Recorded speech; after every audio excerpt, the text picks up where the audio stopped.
ॐ ज्ञानतिमिरन्धस्य ज्ञानाञ्जनशलाकया चक्षुरुन्मिलितं येन तस्मै श्रीगुरवे नमः। वन्देऽहं श्रीगुरोः श्रीयुतपदकमलं श्रीगुरून् वैष्णवांश्च श्रीरूपं साग्रजातं सहगण रघुनाथान्वितं तं सजीवं साद्वतं सावधूतं परिजनसहितं श्रीकृष्ण चैतन्यदेवं श्रीराधा कृष्ण पादान् सहगण ललिता श्रीविशाखान्वितांश्च। हे कृष्णा करुणा सिंधु दीनबंधो जगत्पते गोपेश गोपिका कांत राधा कांत नमोस्तुते।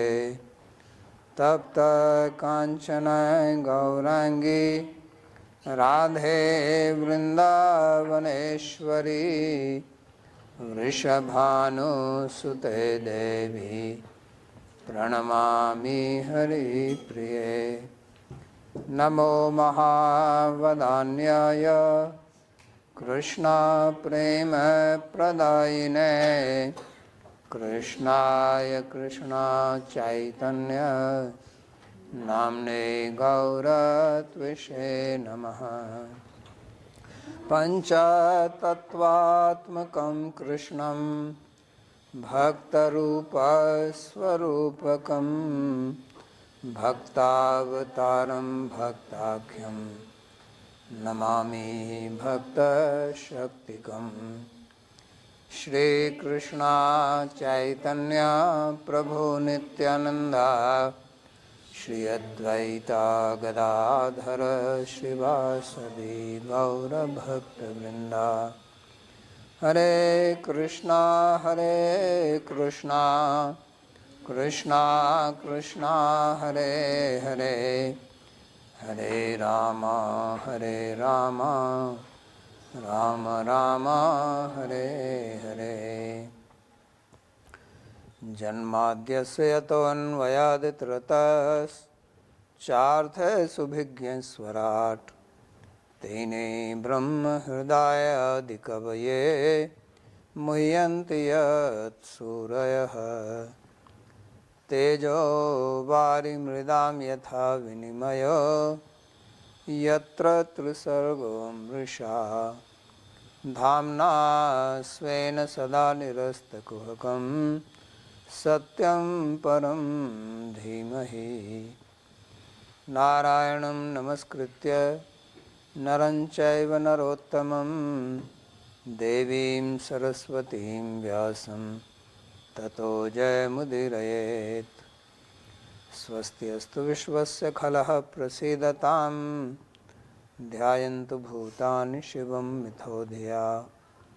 मनश्च भद्रं भजतादधोक्षजे आवेश्यतां नो मतिरप्यहेतुकी। आप सभी का स्वागत है आज के इस गीता के प्रवचन में। और हम अध्ययन कर रहे हैं 5वें अध्याय का 19वां श्लोक। भगवान ने पहले बताया कि किस प्रकार से जीव अज्ञान के कारण मोहित है, और फिर उन्होंने कहा कि जिनका ज्ञान से अज्ञान विदूरित हो गया है तो उनका आत्मस्वरूप उसी प्रकार से प्रकाशित होता है जिस प्रकार से सूर्य उदय होने पर वस्तुएं प्रकाशित हो जाती हैं। रात के अंधकार में हमको वस्तुएं दिखाई नहीं देती हैं, लेकिन जब सूर्य का उदय होता है तो सब वस्तुएं दिखाई देने लगती हैं। और इस प्रकार के व्यक्ति के लिए उन्होंने कहा कि वो समता में स्थित हो जाता है। उसी का उन्होंने वर्णन पिछले श्लोक में किया था कि जिसकी समदृष्टि है तो किस प्रकार से देखता है। तो उसको कहा था विद्या विनय संपन्ने ब्राह्मणे गविहस्तनि सुनी चैव सुपाके च पंडिता समदर्शिना। तो समदर्शी के ऊपर हमने चर्चा किया कि वो समदर्शी है, समवर्ती नहीं है, समान दृष्टि रखता है, क्योंकि आत्मा के स्तर पर हम सब समान हैं और जितने भी भेद हैं वो सब शरीर के स्तर पर हैं। अब इस श्लोक में भगवान बता रहे हैं कि इस प्रकार की जो समदृष्टि प्राप्त हो चुकी है, यानी कि जिसको तत्व का साक्षात हो गया है, उसका फिर परिणाम क्या निकलता है, तो उसका वर्णन यहाँ पर कर रहे हैं। यह तैर्जिता सर्गो येषां साम्ये स्थितं मनः निर्दोषम ही समम ब्रह्म तस्माद् ब्रह्मणि ते स्थिताः। जिनका मन समत्व में स्थित है, वे संसार में रहते हुए भी भवबंधन को पार कर लेते हैं, क्योंकि ब्रह्म निर्दोष है और ब्रह्म ही समत्व है। अतः समदृष्टि से युक्त व्यक्ति अद्वय परम सत्व ब्रह्म में स्थित होते हैं। तो यहाँ जो महत्वपूर्ण बात भगवान ने कही है वो कहा है कि दृष्टि समदृष्टि, यानी कि उसका मन समता में है, क्योंकि जितने भी द्वैत का हमको अनुभव होता है वो सब मन से ही होता है। जैसे हम सांस लेते हैं तो सांस बाहर वायु एक ही है, लेकिन जब हम सांस लेते हैं तो दो में विभाजित हो जाती है, क्योंकि हमारे दो नासापुट हैं, एक बाईं एक दाईं, और उसको फिर योग की भाषा में ईडा पिंगला सूर्य चंद्र, तो वही वायु बाहर से जाके अंदर जैसे अंदर गई दो में विभाजित हो गई, उस दोनों का अलग अलग फर्क हो जाता है। एक शरीर को गर्मी देती है, एक शीतलता प्रदान करती है। तो इसी प्रकार से बाहर की जितनी भी वस्तुएं हैं वो सब एक ही प्रकार हैं, वो सब सम ही हैं, लेकिन जैसे हमारे मन में घुसती हैं वो हमारी इंद्रियों के माध्यम से, तो दो में विभाजित हो जाती हैं, प्रतिकूल अनुकूल। उसमें हमारा राग द्वेष, हमको अच्छा लगना अच्छा ना लगना, और उसके आधार पर फिर हम अपना कार्य करते हैं, अपनी प्रतिक्रिया दिखाते हैं। अगर वस्तु हमको अच्छी लगती है तो हम उसको ग्रहण करना चाहते हैं, अच्छी नहीं लगती है तो हम उसका प्रतिकार करना चाहते हैं, उससे दूर हटना चाहते हैं। और हमारा पूरा जीवन इसी पर चलता है। हमारी जितनी भी क्रियाएं हैं वो सब या तो हम कुछ प्राप्त करने की इच्छा कर रहे हैं या कुछ हमको छोड़ने की इच्छा कर रहे हैं, और प्राप्त करने में क्रिएशन भी आता है। इसलिए व्याकरण की दृष्टि से वो कहते हैं कि जितनी भी क्रियाएं हैं उनको आप 4 या 5 में भाग कर सकते हैं, कि या तो आप कुछ बनाते हैं, सृष्टि करते हैं, या विकार्य, संस्कार्य, प्राप्य, त्याज्य। तो या तो उसको प्राप्त कर रहे हैं जो पहले से ही है, या छोड़ रहे हैं, या उसमें कुछ विकार कर रहे हैं, उसको गर्म कर दिया, उसमें कुछ मिला दिया, उसको संस्कार कर रहे हैं, उसकी उत्कृष्टता बढ़ा रहे हैं, यही सब करते रहते हैं और क्या। तो जिनका मन साम्य में स्थित होता है उसका जो वर्णन पिछले श्लोक में भगवान ने किया था कि उनकी दृष्टि किस प्रकार की रहती है, तो उसको इन्होंने यहाँ बता रहे हैं कि किस प्रकार से वो मुक्त हो जाते हैं। ब्रह्म में स्थित होने का मतलब है कि उनको मुक्ति प्राप्त हो जाती है, वो भवबंधन को पार कर लेते हैं। क्योंकि ये जो सर्ग है, सर्ग माने सृष्टि, और सर्ग है ही क्या, द्वैत प्रपंच ही सर्ग है। दो शब्दों का प्रयोग किया जाता है संस्कृत में, एक प्रपंच और एक संसार। तो प्रपंच तो जो भौतिक वस्तुओं से बना हुआ है इसको बोलते हैं प्रपंच। 5 वस्तुओं से, 5 महाभूतों से बना हुआ है। और संसार, इसी को संसार भी कहते हैं, लेकिन संसार और प्रपंच में अंतर क्या है? संसार मतलब हम इसको कैसे देखते हैं। हमको एक चीज़ पसंद है, दूसरी चीज़ पसंद नहीं है, एक व्यक्ति अच्छा लगता है, दूसरा अच्छा नहीं लगता, ये संसार है। तो प्रपंच तो सही है, वो कोई मिथ्या नहीं है, वो सत्य ही है। लेकिन उस प्रपंच में जो हम अपना राग द्वेष डालकर देखते हैं वही मोह माया है और वही बंधन का कारण है। तो उसके लिए भगवान यहाँ कहते हैं कि यह ही तैर जिता है सर्गो, कि उन्होंने यहीं पर ही उस सर्ग को जीत लिया है। यानी कि जो द्वैत बुद्धि है यह उनकी समाप्त हो गई है। और उसका कारण क्या है? साम्य स्थितम मन, क्योंकि उनका मन जो है वो समता में स्थित है। तो वास्तव में हमारा जो मन है उसका मूल रूप समता में स्थित रहना ही है, क्योंकि वो सात्विक अहंकार से बना हुआ है। सांख्य की दृष्टि से प्रकृति से महत्त्व, महत्त्व से अहंकार, और फिर अहंकार के 3 विभाग होते हैं, सत्व, रजस और तमस। तो सात्विक अहंकार से मन बनता है, देवता आते हैं, और राजसिक अहंकार से इंद्रियाँ आती हैं, तामसिक अहंकार से 5 महाभूत आते हैं, 5 तन मात्राएं, फिर 5 महाभूत। तो मन जो है वो सात्विक अहंकार से बना हुआ है। तो कहने का मतलब यह है कि मन वास्तव में शांत है, अपने स्वरूप में स्थित होता है तो। और जब वो अपने स्वरूप से उसको हटा दिया जाता है तब उसमें विकृति आती है। कोई भी वस्तु होती है उसकी 3 स्थिति होती हैं, एक प्रकृति, एक विकृति, एक संस्कृति। जैसे एक फल है, मानो केला है, तो केला पेड़ से आता है तो उसकी प्राकृतिक स्थिति है, और वो रखा रहे बहुत दिन गर्मी में तो सड़ने लगता है, वो उसकी वैकृतिक, उसमें विकार आ गया। और उसको आप खाना चाहते हैं तो उस पर आप थोड़ा मसाला डालें या कुछ और लगाएं तो उसको संस्कृत कर लिया आपने, वो सांस्कृतिक स्थिति है। तो उसी प्रकार मन की जो प्राकृतिक स्थिति है वो सात्विक है, और सत्व में कोई विकार नहीं होता है। विकार होता है रजोगुण से, जितने भी विकार आते हैं वो सब रजोगुण से आते हैं। तो इसलिए भगवान जब गीता में ज्ञान की व्याख्या करते हैं 18वें अध्याय में कि 3 प्रकार का ज्ञान है, तो सात्विक ज्ञान के बारे में क्या कहते हैं? सर्वभूतेषु येनैकं भावम अव्ययम ईक्षते अविभक्तम विभक्तेषु तज्ज्ञानम विद्धि सात्विकम।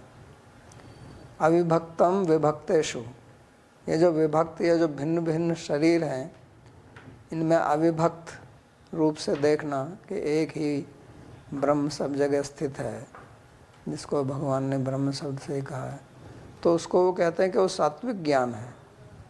सर्वभूतेषु येनैकं एकम भावम अव्ययम ईक्षते। अव्यय भाव, तो अव्यय भाव आत्मा या परमात्मा, क्योंकि शरीर तो अव्यय नहीं है, शरीर तो विकारी है। हम अपने ही शरीर को देखते हैं किस प्रकार से विकार आते रहते हैं उसमें, समय के साथ कुछ भी ना करें तो भी विकार तो आता ही है ना। आप सब अपने बचपन का फ़ोटो देख सकते हैं और अब इस समय उन दोनों में कितना अंतर आ गया है। तो जो गीता में भगवान ने कहा कि वो शरीर किस प्रकार से युवावस्था पर जरावस्था आती है, तो ये सब हमारा अनुभव भी है, लेकिन आत्मा में कोई विकार नहीं आता है, वो तो एक भाव से रहता है। तो उसका जो ज्ञान होता है उसको सात्विक ज्ञान बोलते हैं। भागवत में भी भगवान ने कहा है कैवल्यम सात्विकम ज्ञानम, रजो वैकल्पिकम चेत प्राकृतम तामसम ज्ञानम मन्निष्ठम तो निर्गुणम। भगवान संबंधित ज्ञान निर्गुण है और एकत्व की दृष्टि रखना ये सात्विक ज्ञान है। तो कहने का मतलब यह है कि हमारा जो मन है, इसलिए मन शब्द का प्रयोग किया है इस श्लोक में भगवान ने। साम्य स्थितम मन है कि मन जो है वो साम्य अवस्था में स्थित है। तो वो स्वाभाविक ही ऐसा है, नहीं कि अपने अपने स्वभाव में स्थित है जिस प्रकार से उसको होना चाहिए। जैसे एक बच्चा होता है, तो जो पैदा होता है छोटा बच्चा, तो क्या आगे क्या बड़ा करके क्या बनेगा, कैसे करेगा, कल क्या करेगा, परसों क्या करेगा, ऐसा सोचता है क्या? वो कुछ नहीं सोचता ना। या कल क्या हुआ था उसका विचार करता है बच्चा? नहीं करता ना। उसको दूध पिला दिया, फिर सो गया आपने। कुछ परेशानी हुई तो रोने लगा, नहीं तो शांत अपने। क्यों? तो उसकी भी इंद्रियां हैं, आँख कान नाक सब उसके हैं ना, वो भी देखता है सुनता है। लेकिन अभी उसके चित्त में जो है ना कुछ है, लेकिन वो संस्कार वासनाओं के रूप में पड़ा हुआ है। वो अभी उसका क्या बोलते हैं, अभी उसकी सृष्टि ठीक से हुई नहीं, अभी बढ़ा नहीं है वो, और बाहर से उसमें ज़्यादा कुछ गया नहीं है। तो उसका मन शांत रहता है। बच्चा प्रिय क्यों लगता है? छोटा बच्चा होता है तो देखने में प्रिय लगता है ना, क्योंकि उसका कुछ विकार आया नहीं, उसका मन शांत है।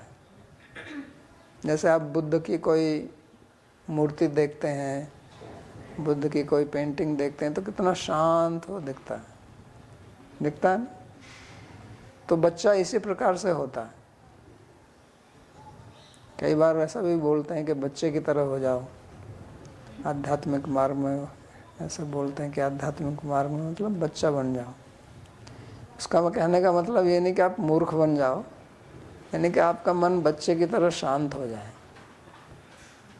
या जैसे पशु होते हैं, गाय भैंस कुत्ता बिल्ली, तो वो भी तो ज़्यादा कुछ याद नहीं रखते हैं ना कि पहले क्या हुआ था। थोड़ी उनकी रहती है स्मरण शक्ति, क्योंकि उनका चित्त जो है वो कोई ज़्यादा विकसित नहीं होता है। तो इसलिए वो भी एकदम शांत दिखाई देते हैं। उनको कोई तनाव नहीं होता है जीवन में। भोजन कर लिया उसके बाद वो ये चिंता तो नहीं करते हैं ना कि शाम को क्या खाएंगे, कल क्या खाएंगे। समय खा लिया, बस कुत्ता खाया अपना, शांत, पूंछ हिला देना, खुश हो जाएगा, सो जाएगा।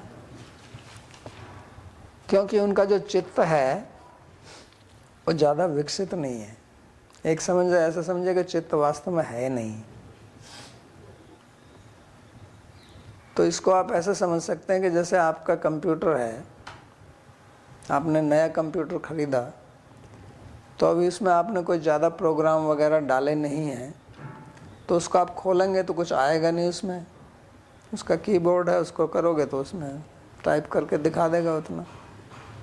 लेकिन क्योंकि हार्ड डिस्क में कुछ है ही नहीं, तो उसमें से कुछ आएगा नहीं। तो बच्चा, पशु पक्षी ऐसे ही होते हैं। और जो हम हैं, हमारा हार्ड डिस्क भरा हुआ है, तो उसमें से कुछ ना कुछ निकलता रहता है, और फिर हम जब बाहर से कुछ देखते हैं उसके ऊपर प्रतिक्रिया करते हैं। तो हमारा मन जो है वो साम्य की अवस्था में नहीं रह सकता था। थोड़ा सा कुछ देखा तो उससे कुछ ना कुछ प्रतिक्रिया होती है, क्योंकि हमारा तुरंत संस्कार अंदर से बोलता है।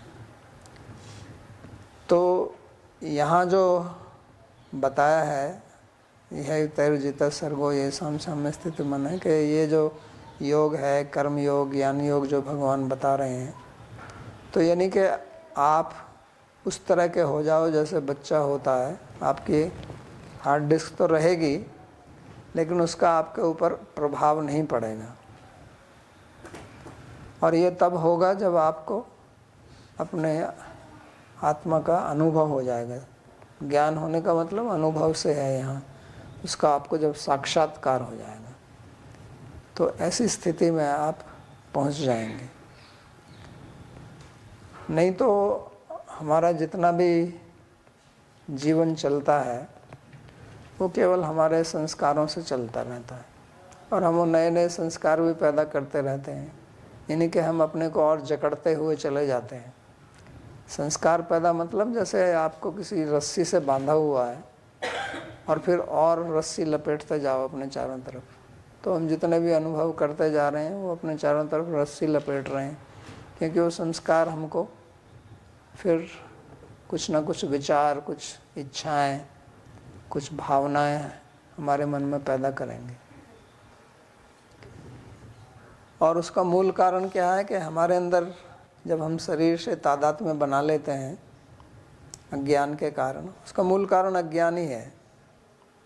जो भगवान ने पहले कहा था, अज्ञानेन आवृतम ज्ञानम तेन मुह्यन्ति जन्तवः। तो पूरा मोह का कारण जो है वो अज्ञान है और उसके कारण हम मोहित रहते हैं।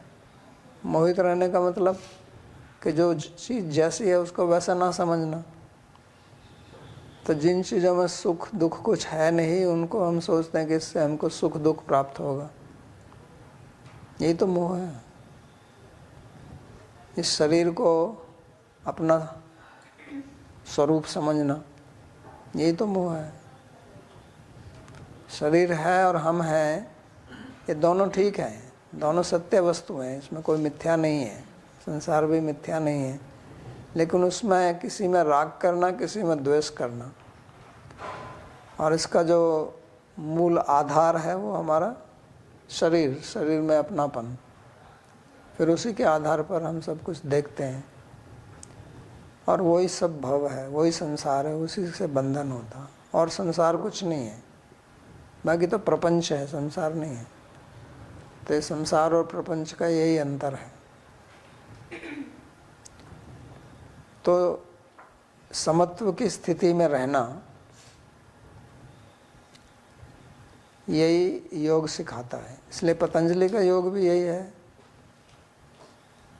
जो उन्होंने कहा है कि योगश्चित्त वृत्ति निरोधा तदा दृष्टु स्वरूप अवस्थानम, अपने स्वरूप में स्थित होना। तो वास्तव में तो हम अपने ही स्वरूप में रहते हैं, लेकिन राग द्वेष के कारण हम अपने स्वरूप से कहीं और पहुंच जाते हैं, केवल अपने मन के कारण।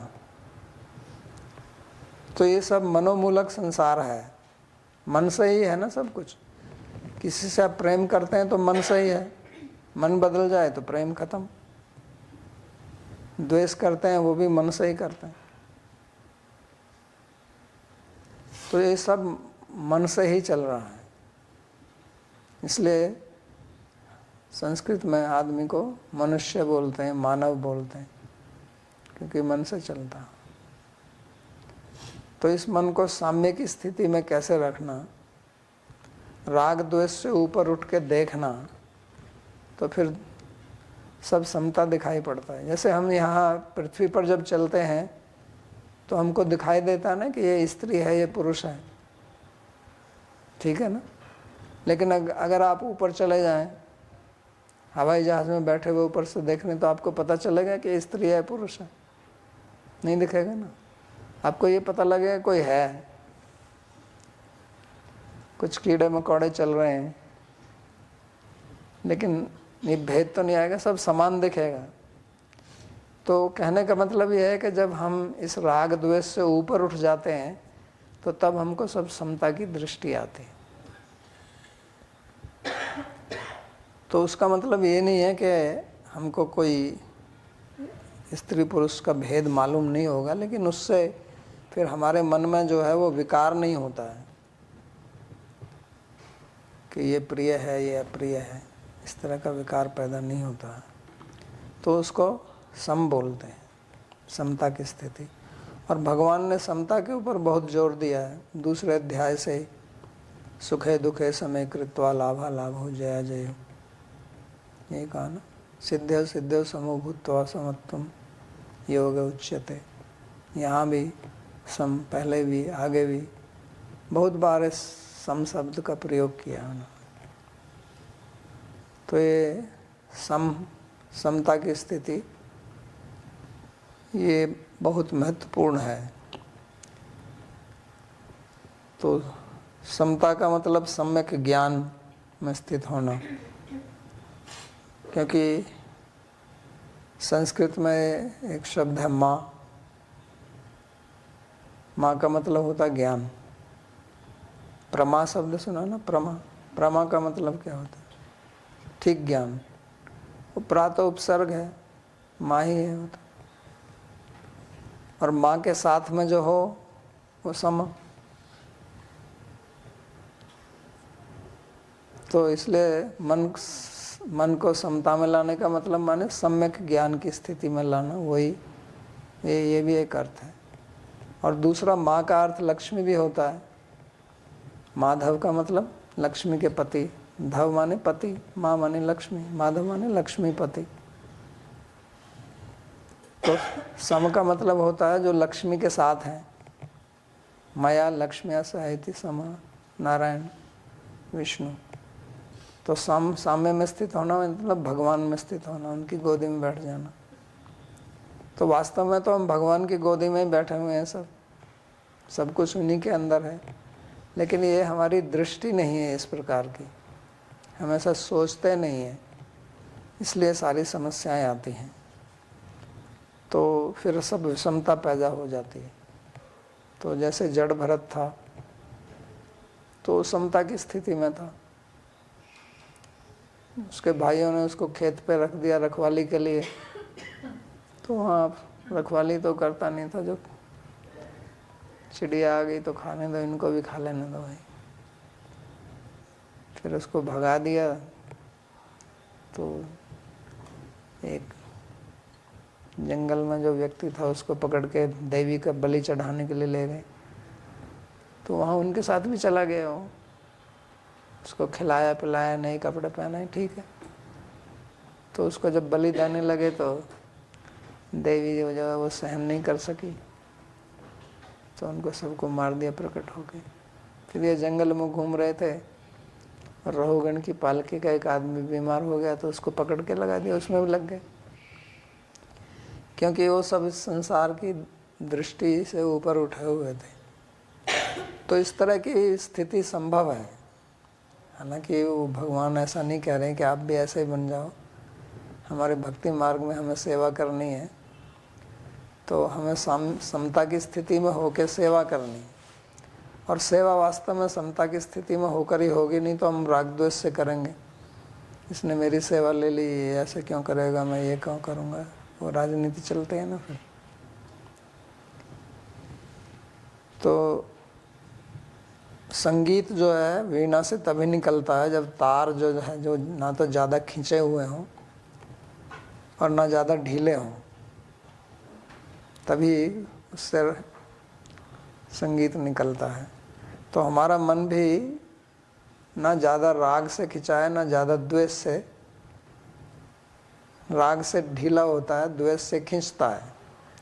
जब किसी के प्रति राग हो जाता है तो उसके प्रति सॉफ्ट हो जाते हैं ना, ढीले। और किसी से हमारा द्वेष है तो उसके प्रति हम तन जाते हैं, अहंकार हमारा खड़ा हो जाता है। किससे प्रेम होता है तो हमारा अहंकार ढीला हो जाता है, विनम्रता आ जाती है। तो अहंकार को आप ऐसे ही समझिए जैसे वीणा का तार। तो उसको समता की स्थिति में रखना है, तो तभी होगा जब राग द्वेष से मुक्त होंगे। और तभी आपको संसार जो है वो वास्तविकता में देखने को मिलेगा कि संसार है क्या। नहीं तो अभी हम जो कुछ भी देख रहे हैं संसार को, वो सब अपने राग द्वेष की अपनी विकृत मन से देख रहे हैं। जैसे आँख में कुछ रोग हो जाए, कैटरैक्ट हो जाए या कंजक्टिविटिस हो जाए, तो ठीक से दिखाई नहीं देता है। तो अभी हमारी ऐसी स्थिति है।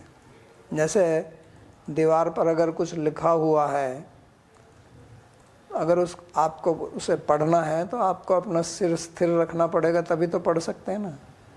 अगर मैं कहूँ कि आप अपना सिर इधर उधर हिलाते रहिए और पढ़िए दीवार पे क्या है, तो आप नहीं पढ़ सकते, नहीं पढ़ सकते ना। कुछ है दिखाई पड़ेगा, लेकिन क्या है वो ठीक से नहीं पढ़ा जाएगा। तो इसी प्रकार से जब तक हमारा मन जो है वो ऐसे ऐसे हिलता रहेगा तो ठीक से समझ नहीं पाएगा संसार क्या है, ये जगत है क्या। लेकिन जब वो स्थिर हो जाएगा तब वास्तव में लगेगा कि अरे ये तो सब भगवान की सृष्टि है। वासुदेव सर्वमिति स महात्मा सुदुर्लभ।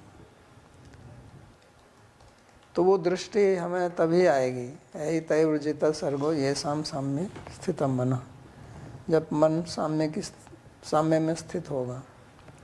और यह माने यही, इसी जीवन में। ऐसा नहीं है जैसे जो कर्मकांड का मार्ग है उसमें सब मरने के बाद में आप स्वर्ग जाओगे, वहाँ पर वो आपको अप्सरा मिलेंगी, अमृत पियोगे, नंदन कानन में घूमोगे। यानी कि आपको सपना दिखाते हैं कि अगले जीवन में क्या होगा, लेकिन अभी आप करते रहिए बस। तो यहाँ भक्ति में ऐसा नहीं है। भक्ति में अभी अनुभव होना चाहिए इसी जीवन में। इसलिए भगवान ने कहा यह एव तैर्जिता।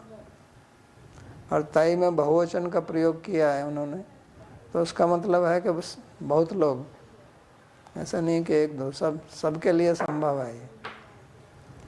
ये समदर्शिता लाना सभी के लिए संभव है, और उसके लिए हमको कार्य करना होगा, उसके लिए साधना करनी होगी। साधना का मतलब यही है, यते यतो निश्चरति मन चंचलम अस्थिरम ततो ततो नियम्येत आत्मन्येव।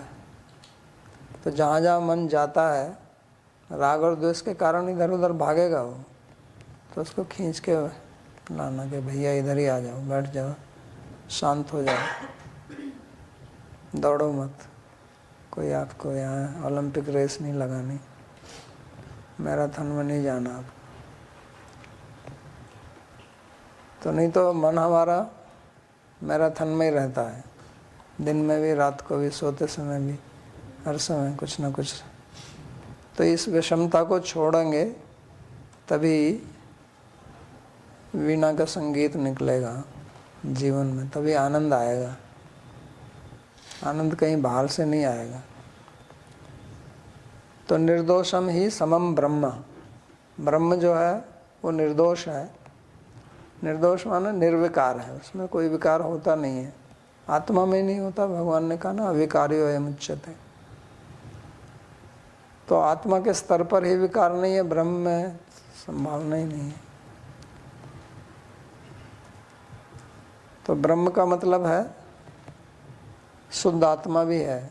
ऐसा श्री रामानुजाचार्य जी ने अर्थ किया है कि ब्रह्म शब्द यहाँ जीव के लिए, शुद्ध आत्मा के लिए, जो ब्रह्म परमात्मा भगवान उसके लिए नहीं है। उन्होंने ऐसा अर्थ किया। और जीव गोस्वामी जी भी ऐसा अर्थ करते हैं, शायद परमात्मा संदर्भ में या कहीं पर, मेरे को ठीक से याद नहीं है, लेकिन जीव गोस्वामी जी भी इस श्लोक को कहीं उठाते हैं संदर्भ में, और वहाँ ब्रह्म शब्द का अर्थ जीव ही करते हैं वो भी, कि निर्दोषम ही समम ब्रह्म। क्योंकि जो ब्रह्म यानी कि जो जीव है वो भी तो निर्दोष ही है, उसमें कोई दोष थोड़ी है। दोष तो हमारे मन, बुद्धि, चित्त, अहंकार, शरीर, इनमें होते हैं। आत्मा तो निर्मल है, शुद्ध बुद्ध, नित्य मुक्त, ये उसका गुण है। तो इसलिए अगर आत्मा के स्तर पर हम स्थित हो जाएंगे, हम अपने स्वरूप में स्थित हो जाएंगे, तस्मात् ब्रह्मणि ते स्थिता, मतलब अपने स्वरूप में हम स्थित हों। अगर हम ब्रह्म का अर्थ आत्मा करें तो मतलब अपने स्वरूप में स्थित हों, जो कि योग सूत्र में भी कहा है कि तदा द्रष्टु स्वरूप अवस्थानम। तो मुक्त हो जाएंगे आप। मुक्ति की यही व्याख्या श्री सुखदेव जी ने की है, मुक्ति हित्वा अन्यथा रूपम स्वरूपेण व्यवस्थिति। तो अन्य रूप को छोड़कर अपने स्वरूप में स्थित हो जाना, यही मुक्ति है।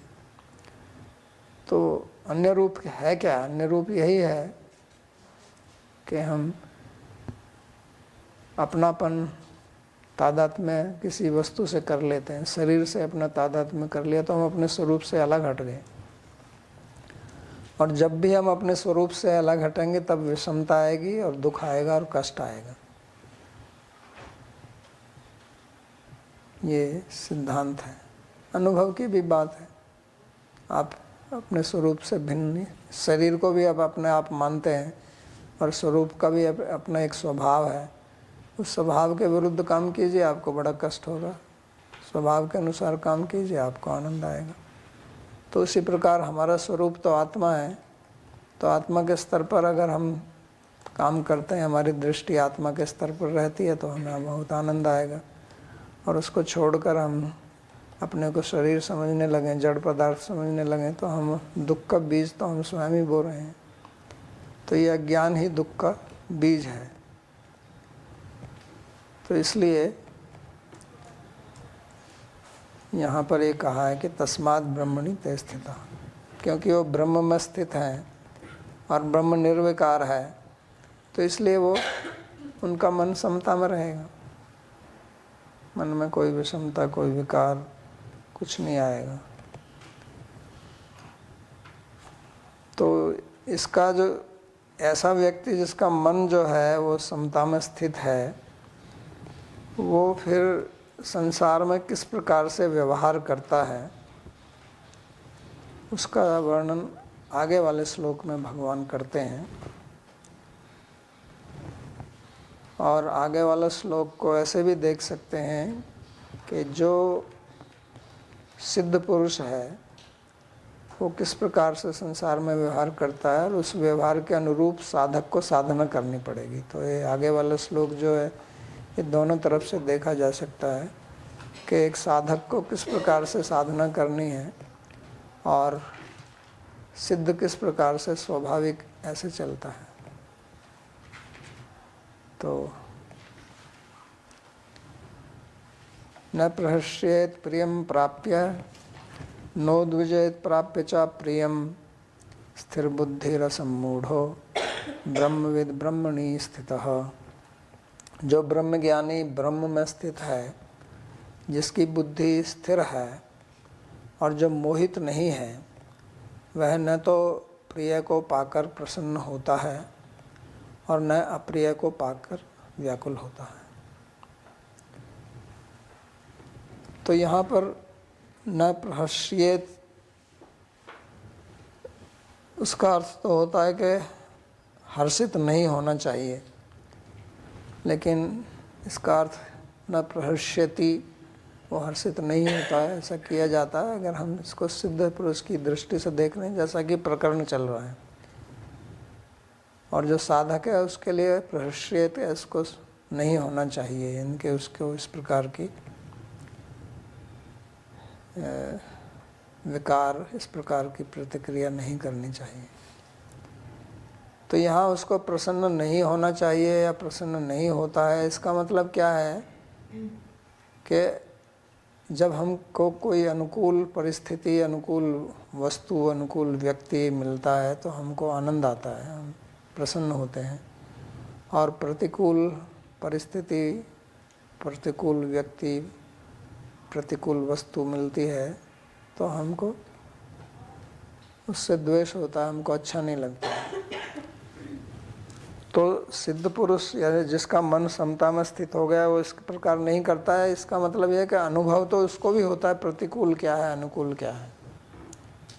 ऐसा नहीं है उसको ये पता नहीं चलता है कि ये बहुत गर्मी है यहाँ पर और यह बहुत ठंड है, या जो मैं भोजन कर रहा हूँ ये बहुत स्वादिष्ट है। क्योंकि अगर जीभ पर रखेगा तो हमारी इंद्रियों का ये एक स्वभाव है कि जो भी गुण इत्यादि को वो अनुभव कर सकती हैं, वो अनुभव आपको देंगे ही, उस अनुभव को आप नहीं रोक सकते हो। कोई सिद्ध पुरुष है, आँख खोल के देखेगा, जो सामने चीज़ है उसको भी दिखाई देगी।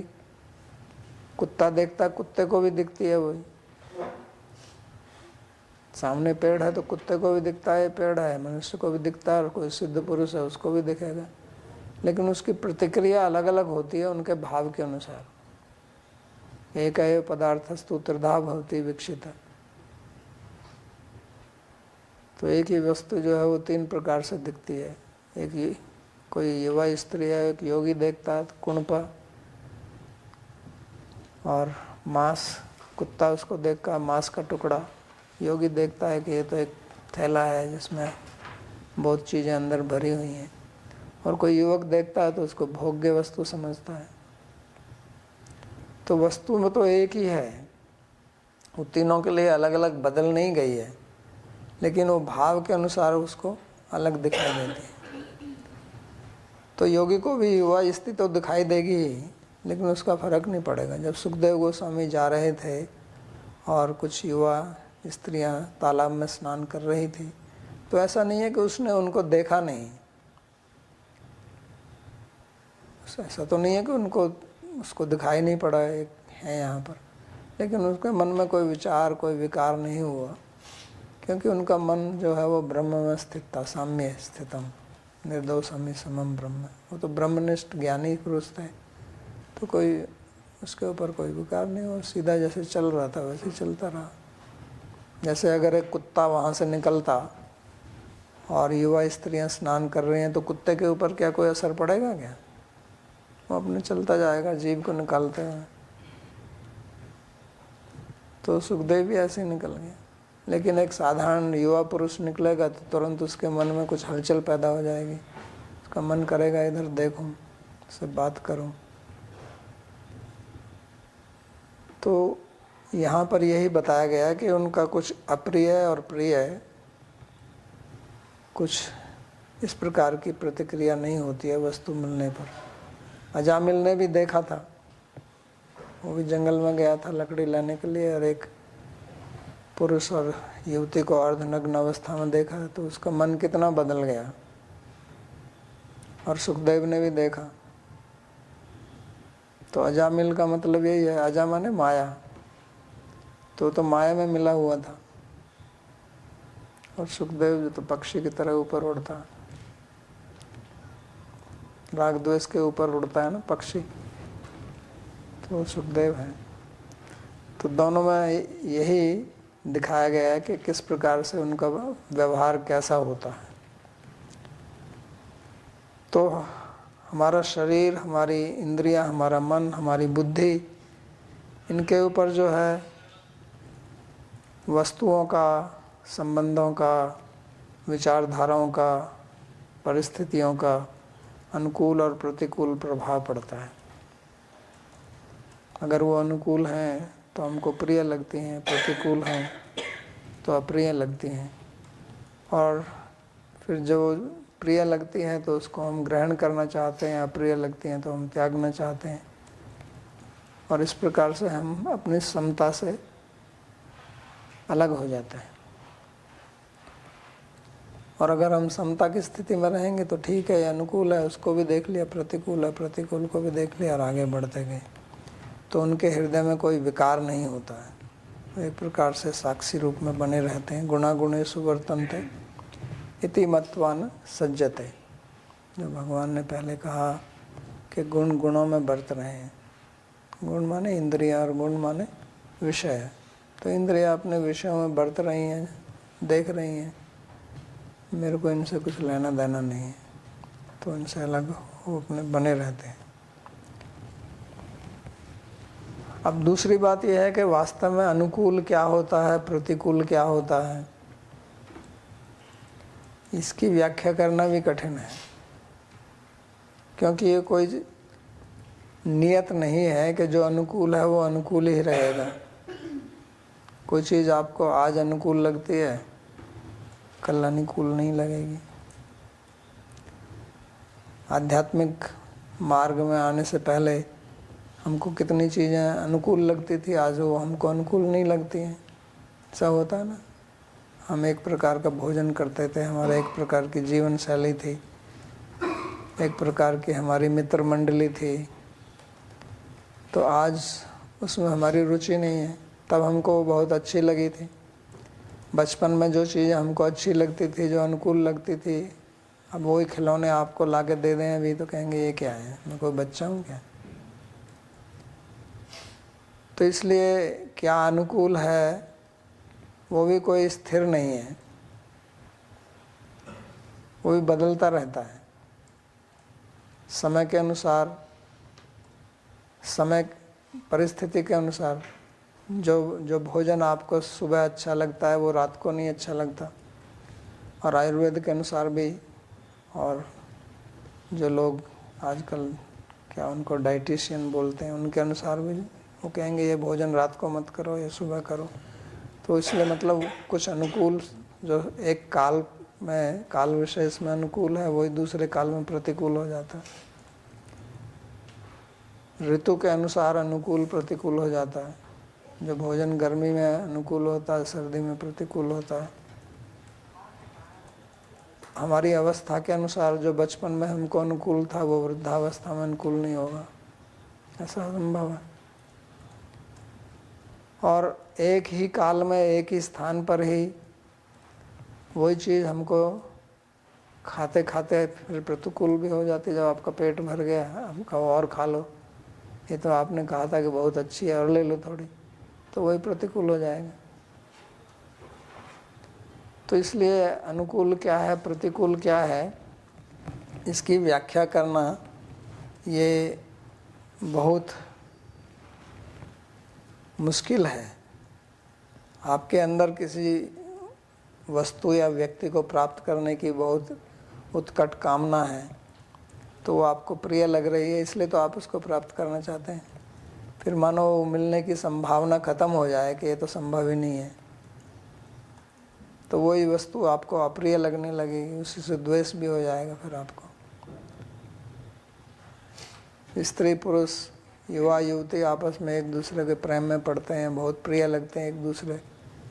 फिर जब वो पास में आ जाते हैं, साथ में रहने लगते हैं, तो अनुकूल नहीं हो रहते, फिर वो वही झगड़ने लगते हैं। फिर उनका विवाह विच्छेद हो जाता है, संबंध विच्छेद हो जाता है। तो क्यों हो गया? वही तो बहुत अनुकूल लग रहे थे पहले, अब प्रतिकूल लगने लगे। तो क्योंकि उनकी बुद्धि स्थिर नहीं है। यहाँ जो भगवान कह रहे हैं ना, स्थिर बुद्धि, तो ये भी एक देखने वाली चीज़ है कि पिछले श्लोक में भगवान ने मन शब्द का प्रयोग किया, ये साम्य स्थितम मनः, और यहाँ पे बोलते हैं स्थिर बुद्धि असम्मूढ़ हो, कि जब आपकी बुद्धि स्थिर हो जाएगी तब आप असम्मूढ़ हो जाएंगे, आपके अंदर मोह नहीं होगा, संशय नहीं होगा। क्योंकि बुद्धि के ये कार्य हैं।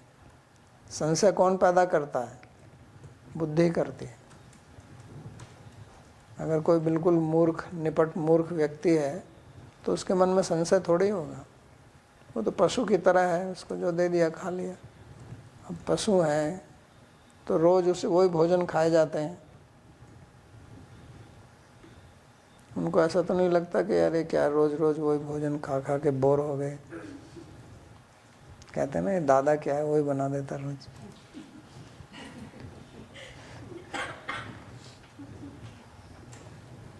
तो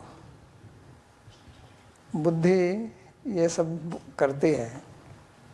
तो बुद्धि का ये अलग अलग वृत्ति हैं। संशय अथवा विपर्यासो निश्चय स्मृति रेव च स्वापे इत्युच्यते बुद्धेर वृत्ति लक्षणम पृथक। तो संशय पैदा करना, भ्रम पैदा करना, स्वप्न पैदा करना, निश्चय करना, ये सब बुद्धि करती है। तो संशय में क्या होता है? बुद्धि डगमगा जाती है, बुद्धि निर्णय नहीं कर पाती। तो संशय होता है कि यार ये करूं कि ये करूं, ये खाऊं या ना खाऊं, जाऊं वहाँ पे या ना जाऊं। क्योंकि निर्णय जो है हमारी बुद्धि से होता है, और हमारी बुद्धि अगर स्थिर नहीं है तो हम स्वयं डामाडोल हो जाएंगे। क्योंकि मन को चलाने वाला बुद्धि है। इंद्रियाणि पराण्याहुः इंद्रियेभ्यः परम मन, मन से स्तु परा बुद्धि, बुद्धे परतस्तु सा। भगवान ने एक तारतम्य बताया कि इंद्रियों के ऊपर मन, मन के ऊपर बुद्धि। तो अगर हमारी बुद्धि डगमगाई है तो मन तो डगमगाएगा ही।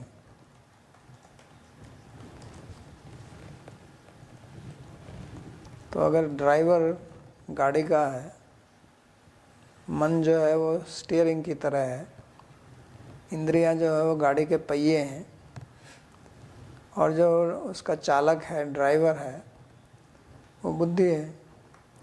तो वो अगर शराब पिए हुए है, उसके हाथ कांप रहे हैं, तो स्टीयरिंग भी कांपेगा, फिर टायर भी इधर उधर चलेंगे, फिर गाड़ी गड्ढे में जाएगी। और अगर बुद्धि स्थिर है तो मन को स्थिर रखेगा, फिर आपकी गाड़ी जो है सही राजपथ पर चलेगी। तो इसलिए भगवान ने कहा कि स्थिर बुद्धि रसम्मूढ़ हो ब्रह्मविद ब्रह्मणि स्थित। और ये कब होता है, स्थिर बुद्धि कब होती है? जब वो ब्रह्मविद है,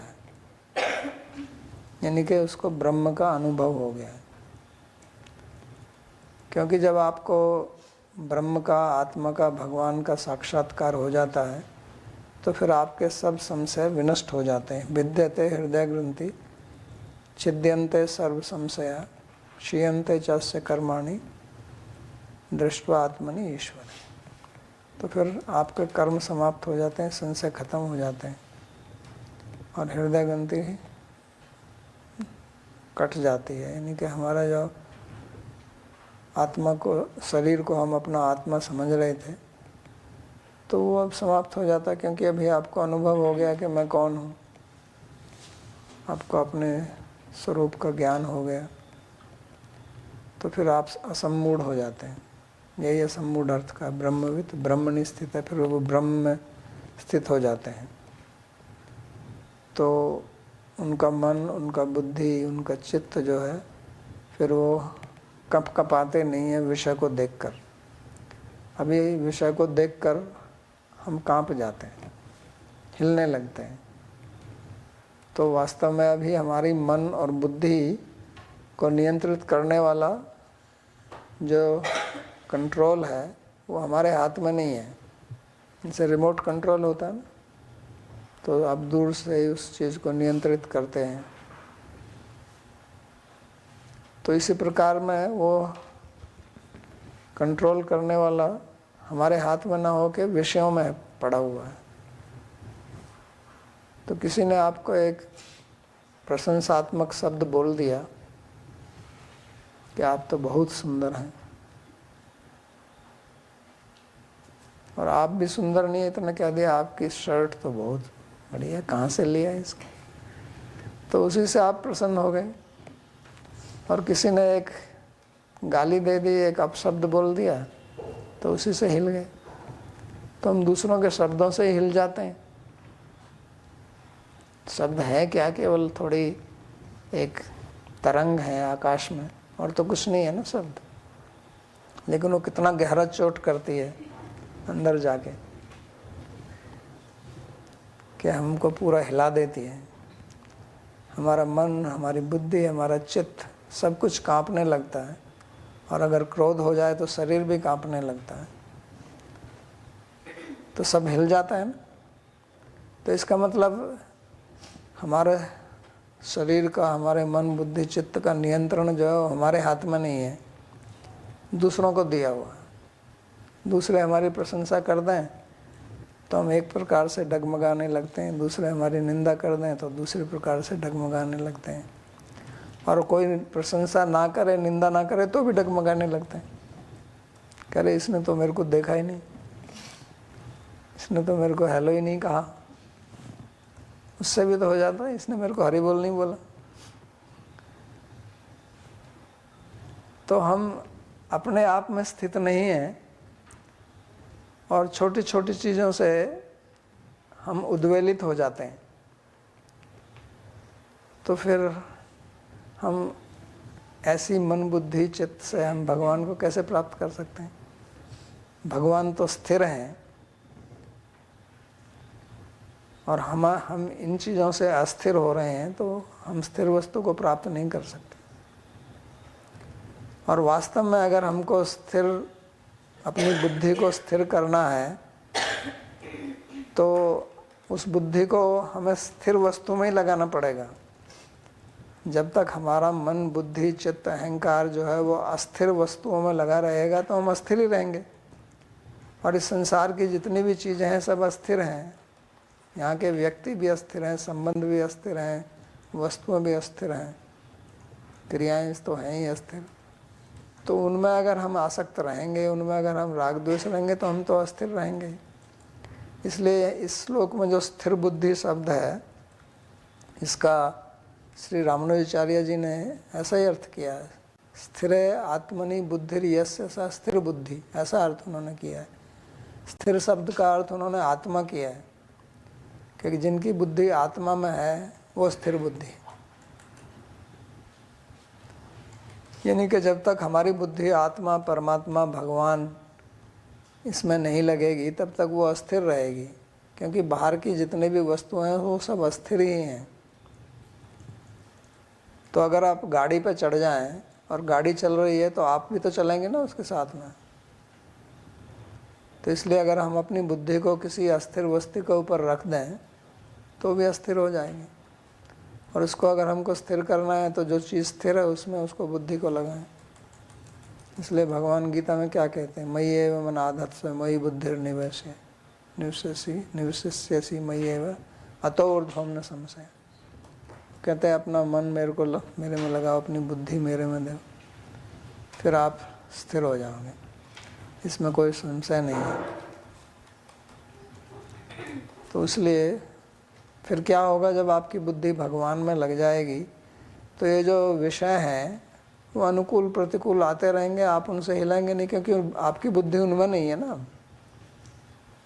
आपका उद्देश्य उनसे पूरा नहीं हो रहा है, वो आपके जीवन के पुरुषार्थ नहीं है, तो फिर आप स्थिर रहते हैं। तो इसी को भगवान यहाँ पर समझा रहे हैं कि किस प्रकार से हम स्थिर अवस्था को प्राप्त करें। अब इसमें एक पूर्व पक्ष किया जा सकता है,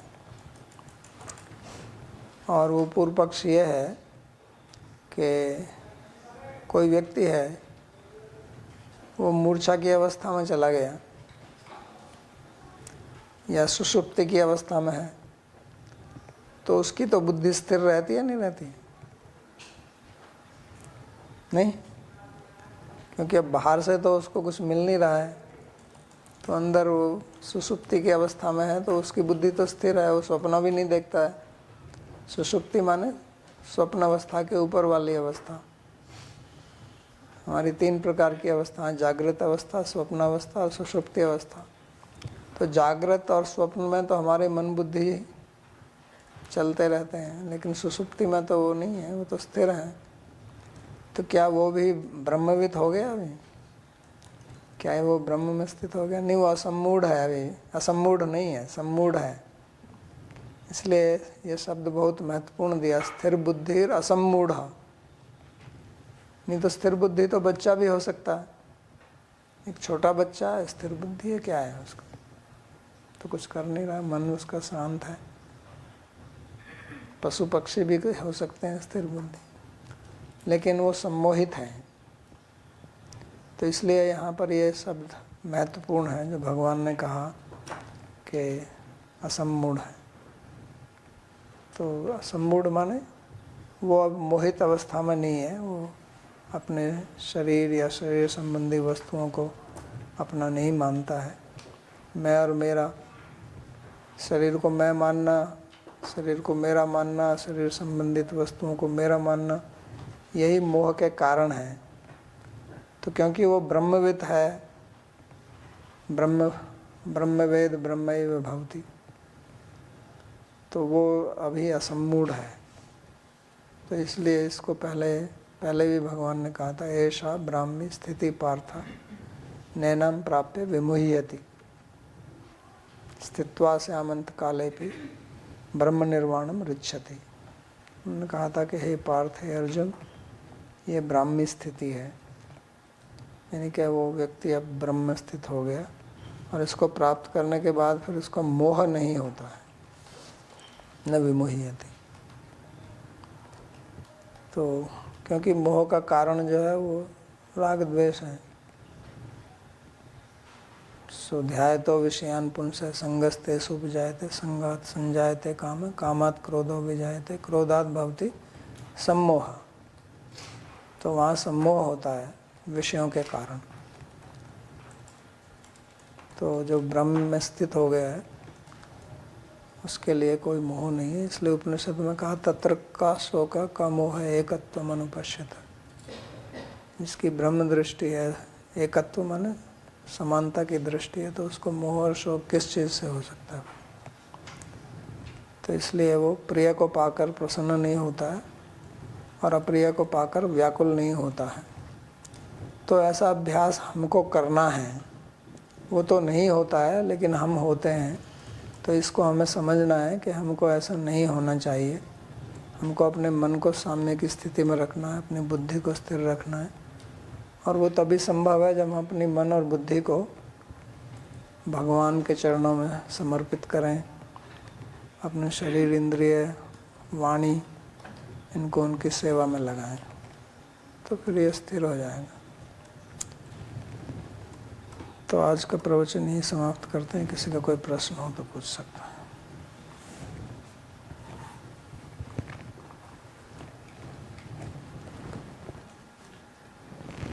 महाराज जी, अन्य रूपा शब्द का क्या मतलब है? अन्यथा रूप मतलब दूसरे, अपने से अलग किसी रूप में। शरीर,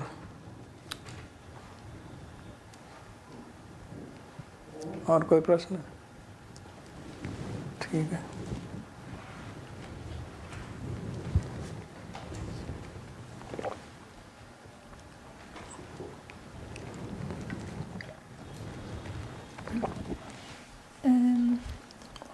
You said that the child state of mind is like peaceful because there are not vasana coming up.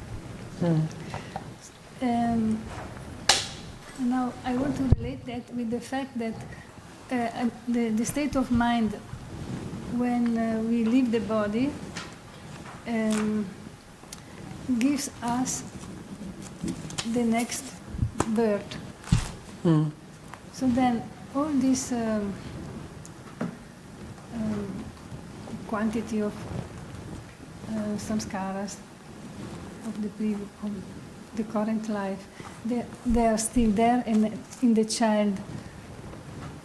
But Yeah, they are not activated. they are not activated.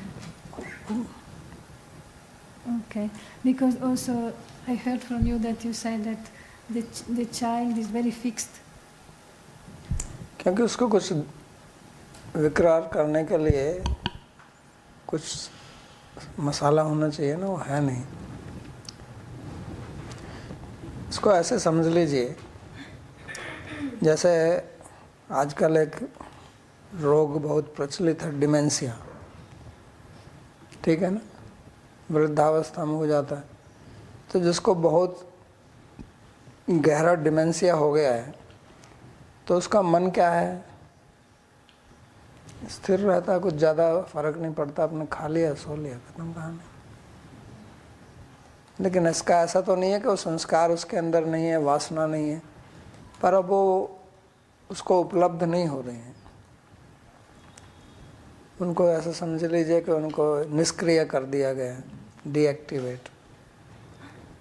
तो स्मृति और क्या होती है, जैसे हम कभी कोई अपने मित्र का नाम भूल जाते हैं, वो कहते हैं वो याद नहीं आ रहा है, तो इसका मतलब उसका संस्कार तो है, कुछ देर बाद में याद आ जाता, लेकिन अभी आपकी बुद्धि उसको पकड़ नहीं पा रही है।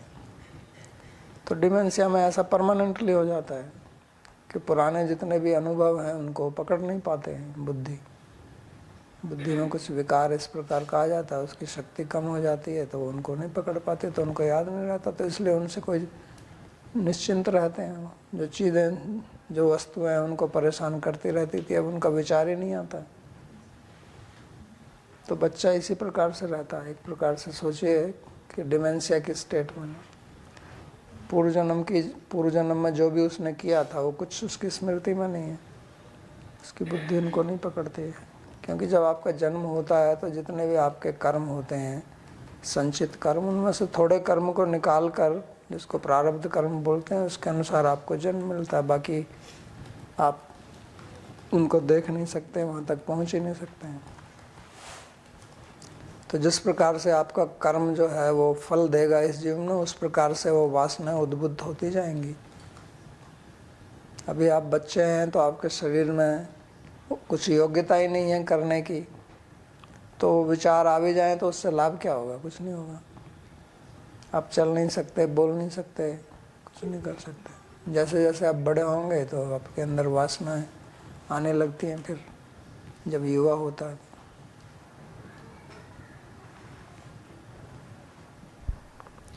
पुरुषोत्तम जी, कृपया अपना प्रश्न पूछें। बताए विकार की बात है। विकार बहुत प्रयास करने पर भी वो आते ही रहते हैं, इसके लिए क्या समाधान है?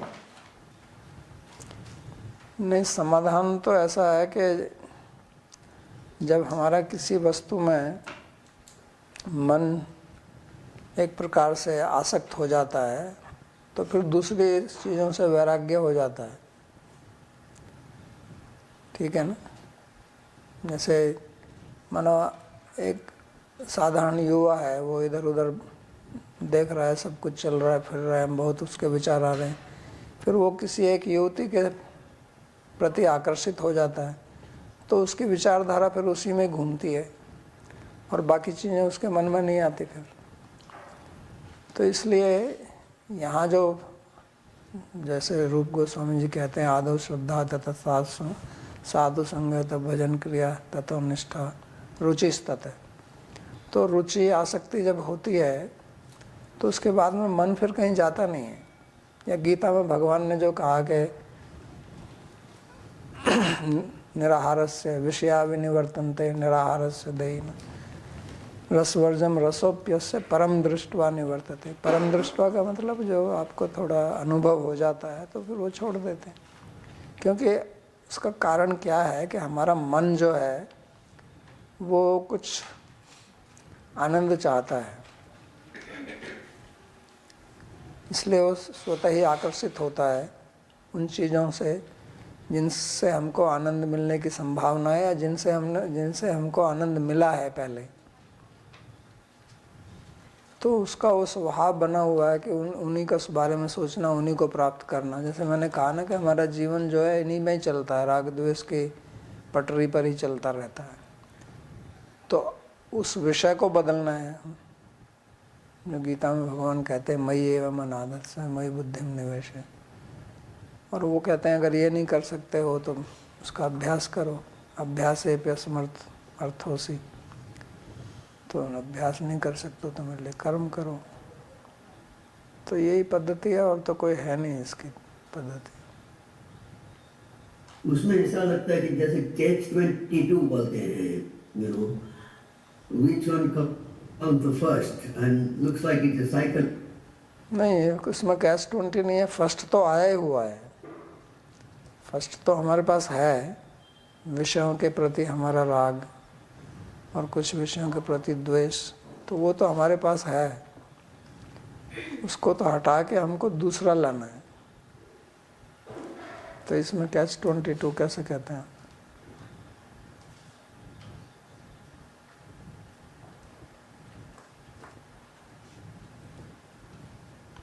आपने बताया कि माँ का अर्थ लक्ष्मी भी होता है, तो इसका कोई एक्सप्लेनेशन है कि ये अर्थ कैसे आता है? कोर्स देखो, अर्थ एक्सप्लेनेशन क्या है। मांग धातु है, मांग माने जो सब चीज़ को नापते हैं, तो वही है। उमा शब्द सुना है आपने? उमा पार्वती का नाम है, भी तो माँ शब्द से ही बना ना, वो माँ। तो लक्ष्मी इसको नापती है? सब जगह व्याप्त है ना। ठीक है, चलो प्रार्थना श्लोक। सर्वोपनिषदो गावो दोग्धा गोपाल नंदनः पार्थो वत्सः सुधीर्भोक्ता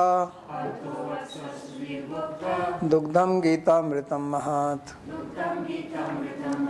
एकं शास्त्रं देवकी पुत्र गीतम् एको देवो देवकी पुत्र एव एको मंत्रस्तस्य नामानि यानि कर्माप्येकं तस्य देवस्य सेवा कार्पण्यदोषोपहतः स्वभावः पृच्छामि त्वां धर्मसम्मूढचेता यच्छ्रेयस्यान्निश्चितं ब्रूहि तन्मे शिष्यस्तेऽहं साधिमां त्वां प्रपन्नम् यत्र योगेश्वरः कृष्णो यत्र पार्थो धनुर्धरः तत्र श्रीर्विजयो भूतिर्ध्रुवा नीतिर्मतिर्मम कृष्णाय वासुदेवाय देवकी नंदनाय च नंदगोपकुमाराय गोविंदाय नमो नमः। नमः पंकजनाभाय नमः पंकजमालिने नमः पंकजनेत्राय नमस्ते पंकजांघ्रये। भवे भवे यथा भक्ति पादयोस्तव जायते तथा कुरुष्व देवेश नाथस्त्वं नो यतः प्रभो। नाम संकीर्तनं यस्य सर्वपाप प्रणाशनम् प्रणामो दुःखशमनस्तं नमामि हरिं परम्। हरि ओम तत्सत्।